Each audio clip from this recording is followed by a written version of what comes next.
नमस्कार दोस्तों, स्वागत करते हैं नई वीडियो के साथ। तो दोस्तों, पिछली वीडियो में मैंने आपको बताया था कि स्टेप अप ट्रांसफार्मर क्या होता है, स्टेप डाउन ट्रांसफार्मर क्या होता है ना? और ऑटो ट्रांसफार्मर क्या होता है। पिछली वीडियो में मैंने आपको इनके बारे में बताया था।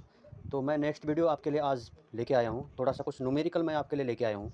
ट्रांसफार्मर के बारे में कुछ न्यूमेरिकल जो पूछे जाते हैं, बेसिक क्वेश्चन मैंने कुछ उठाए हैं, तो आज उन पे आज डिस्कस करते हैं। ठीक है ना दोस्तों? तो दोस्तों, हम चलते हैं ट्रांसफॉर्मेशन रेशियो क्या होता है? ठीक है ना। रेशियो का मतलब आप जानते हैं, अनुपात। रेशियो का मतलब होता है अनुपात। यानी कहने का मतलब है प्राइमरी वाइंडिंग्स सेकेंडरी वाइंडिंग्स का रेशियो, या प्राइमरी करंट सेकेंडरी करंट का रेशियो, या प्राइमरी नंबर ऑफ टर्न्स और सेकेंडरी नंबर ऑफ टर्न्स का रेशियो। इसको बोलते हैं ट्रांसफॉर्मेशन रेशियो। और ट्रांसफॉर्मेशन रेशियो को के से डिनोट करते हैं। इसको किससे? के से इसको जाना जाता है। ठीक है ना। अब इसका जो फॉर्मूला होता है दोस्तों, वो होता है secondary voltage upon primary voltage is equal to, देखो एक मिनट, ठीक है, secondary number of turns upon primary number of turns. ठीक है, ये तो हो गया। लेकिन जो करंट का होगा दोस्तों, वो इसका उल्टा हो जाएगा, primary current and secondary current. ये आपका ट्रांसफॉर्मेशन रेशियो का फॉर्मूला हो गया दोस्तों। इसको आप ध्यान से देखिए। ठीक है ना। अब एक चीज़ आपके दिमाग में आ रही होगी कि ये सेकेंडरी ले रखी है, प्राइमरी सेकेंडरी प्राइमरी, इसका प्राइमरी ऊपर क्यों ले रखा है, इसका सेकेंडरी ऊपर क्यों नहीं लिया? तो दोस्तों, मैं आपको बताना चाहता हूँ, जो वोल्टेज और करंट होता है वो हमेशा एक दूसरे के विपरीत होता है। यानी जहाँ वोल्टेज ज़्यादा होगी वहाँ क्या होगी, करंट कम होगी। और जहाँ करंट ज़्यादा होगी वहाँ वोल्टेज कम होगी। ठीक है, नंबर ऑफ टर्न्स जहाँ ज़्यादा होंगे वहाँ करंट कम होगी, जहाँ नंबर ऑफ टर्न्स कम होंगे वहाँ करंट आपकी ज़्यादा होगी। ठीक है दोस्तों, तो इसलिए करंट को जो है उल्टा किया जाता है।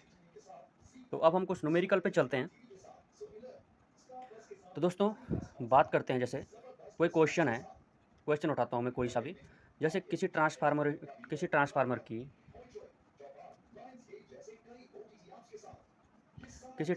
की प्राइमरी वोल्टेज कितनी है, कितनी दी है उसने, वोल्ट 200 वोल्ट दे दिया है उसने।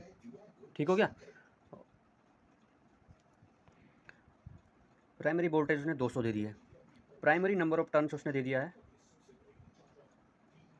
110, और सेकेंडरी नंबर ऑफ टर्न्स दे दिया है उसने 230। अब बोल रहा है क्या छोटा, आप बोल रहा है कि सेकेंडरी वोल्टेज बताइए, बोल रहा है कि सेकेंडरी वोल्टेज बताइए। ये सारी चीज़ें उन्हें डाटा दे दिया है और इसको उसने पूछ लिया है कि सेकेंडरी वोल्टेज बताइए। कई बार क्वेश्चन आते हैं, एग्जाम में भी आते हैं, वो आपको ऑप्शन दे देगा, जो भी ऑप्शन दे देगा आपको 110, 230, 200, 480, जितना भी है वो आपको 4 ऑप्शन दे देगा। तो आपको इसमें तुक्का नहीं मारना है। अगर आपको ये चीज़ याद है, ट्रांसफॉर्मेशन रेशियो का अगर आपको फॉर्मूला याद है, तो आप इस क्वेश्चन को आसानी से निकाल सकते हैं। ठीक हो गया। अब दोस्तों, हम चलते हैं, सेकेंडरी वोल्टेज पूछ रहा है, फॉर्मूला पुटअप करो पहले। सेकेंडरी वोल्टेज हमें निकालनी है, उसने दिया नहीं है। प्राइमरी वोल्टेज उसने 200 दे रखी है। ठीक हो गया।